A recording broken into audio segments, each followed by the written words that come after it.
இயேசுவின் நாமத்தினாலே உங்கள் ஒவ்வொருவரையும் இன்றைக்கும் இந்த டெய்லி மன்னாக்குள்ளாக அன்போடு வரவேற்கிறேன். இந்த டெய்லி மன்னா கர்த்தருடைய வசனம் உங்களுக்கு தினந்தோறும் உங்களுக்கு வந்து அணுக வேண்டும், கிடைக்கணும் அப்படின்னா தயவு செய்து சப்ஸ்கிரைப் பண்ணுங்க. இது வரைக்கும் நீங்க பண்ணல அப்படின்னா. அது மட்டுமல்ல, இயேசு கிறிஸ்துனுடைய இந்த சுவிசேஷம் அநேகருக்கு போய் அது சேரும்படியாக தயவு செய்து ஷேர் பண்ணுங்க.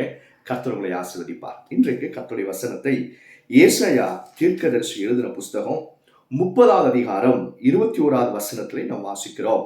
நீங்கள் வலதுபுறமாய் சாயும் போதும் இடதுபுறமாய் சாயும் போதும் வழி இதுவே, இதுல நடவுங்கள் என்று உங்களுக்கு பின்னாலே சொல்லும் வார்த்தையை உங்கள் காதுகள் கேட்கும். தேவனாகிய கர்த்தர் தம்முடைய ஜனங்களுக்கு வாக்குத்தத்தம் பண்ணுகிறார். என்ன சொல்லி?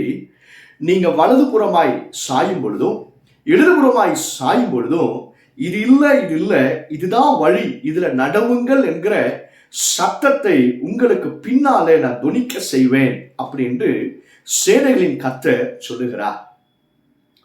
இஸ்ரவேல் ஜனங்கள் எகிப்தை விட்டு வரும் பொழுது அவங்களுக்கு முன்பாக செங்கடல் இருந்ததாம். கர்த்தர் அவர்களை நடத்தி முன்பாக செங்கடல் இருந்தாலும் பின்பாக இந்த பார்வோனுடைய சேனைகள் இருந்தாலும் செங்கடலை பிளந்து கர்த்தர் அந்த வெட்டாந்தரையிலே நடத்தினாராம். யோர்தானிலும் அதே போல கர்த்தர் நடத்தினாராம். இப்படி கர்த்தர் ஒவ்வொரு சூழ்நிலையிலும் வனாந்திரத்திலேயும் எல்லா பக்கத்திலிருந்து கர்த்தர் தம்முடைய ஜனத்தை நடத்தினது வேத புஸ்தகத்துல வாசிக்கிறோம். எப்படி நடத்தினாரு? இப்படி நடவுங்க என்கிற கர்த்தருடைய சத்தத்தை அந்த ஜனங்களுக்கு நேராக தொனிக்க செய்து தேவனாகிய கர்த்தர் அவர்களை நடத்தினாராம். இன்றைக்கும் கர்த்தர் உங்களுக்கு அப்படிதான் செய்ய போகிறார்.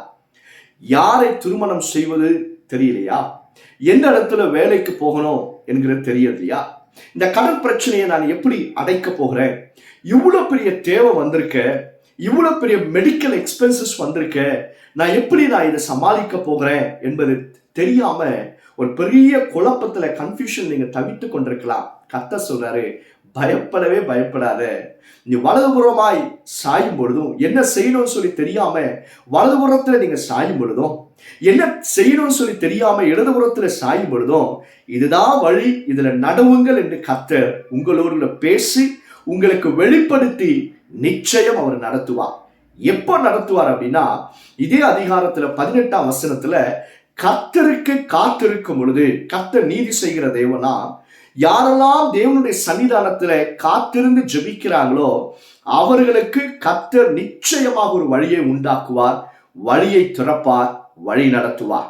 மீண்டும் ஒரு விஷயம் சொல்றேன், நீங்க தேவனுக்கு முன்பாக ஜெபிக்கிறதுல உண்மையா இருந்து காத்திருந்தீங்கன்னா உங்களுக்காகவே கர்த்தர் ஒரு வழியை திறப்பார், உங்களுக்காகவே கர்த்தர் ஒரு வழியை உண்டாக்குவார், உங்களை கர்த்தர் வழி நடத்துவார். இதை மறக்கவே மறக்காதீங்க. இன்றைக்கு கர்த்தர் உங்களுக்கு தீர்க்க தரிசனமா இதை பேசுகிறார். நீங்க எந்த சூழ்நிலை ஊடாக நடந்து கொண்டிருந்தாலும் சரி, this is your prophetical verse. இது கர்த்தர் உங்களோடு பேசுகிற ஒரு தீர்க்க தரிசன வசனம். என்ன செய்வதென்று சொல்லி திகைத்து நீங்க ஒருவேளை எங்கேயோ ஒரு இடத்துல, ஒரு பஸ் ஸ்டாண்ட்லயோ ஹாஸ்பிட்டல் வெளியிலேயோ எங்கேயோ நீங்க தவித்து கொண்டிருக்கலாம். கர்த்தர் சொல்றாரு, வழி இதுதான், இதுல நடவுங்கள் என்கிற தேவனுடைய நடத்துதலை கர்த்தர் உங்களுக்கு கொடுக்க போகிறார். வேதத்தில் எழுதப்பட்டிருக்கு, தேவன் தம்முடைய பிள்ளைகளை போதித்து வழி நடத்துவாரா. வேதத்தில் எழுதப்பட்டிருக்கு, எங்கெல்லாம் வழி இல்லையோ அங்கெல்லாம் கர்த்தர் ஒரு வழியை உண்டாக்குவார். வனாந்திரத்தில் ஒரு வழியையும் அவாந்திர வெளிகளிலே கர்த்தர் ஒரு ஆறுகளையும் உண்டாக்குகிறவர். இவ்வளவு பெரிய தெய்வத்தை நீங்களும் நான் ஆராதிக்கிறபடினால பயப்படாதீங்க, குழப்பம் வேண்டாம். கர்த்தர் உங்களை செம்மையாய் நடத்த போகிறார். நம்ம என்ன செய்யணும் அப்படின்னா, காத்திருந்து ஜெபம் பண்ணா போதுங்க. நல்லா பாருங்க, ஜெபிக்கிறவ நிச்சயமாக தேவனால் நடத்தப்படுவான், நிச்சயமாக தேவனாலே நடத்தப்படுவான். நீங்க ஜெபிக்கிறீங்கன்னா கவலைப்படாதீங்க, கர்த்தர் உங்களை அருமையாய் நடத்தி கொண்டு போவதை நீங்க நாளைக்கு சாட்சி சொல்ல போறீங்க. ஜெபம் பரலோக பிதாவே, இந்த வசனத்தை கேட்கிற ஒவ்வொரு அருமையான தேவனுடைய பிள்ளைகளையும் ஆசீர்வதியும் பலப்படுத்துங்க.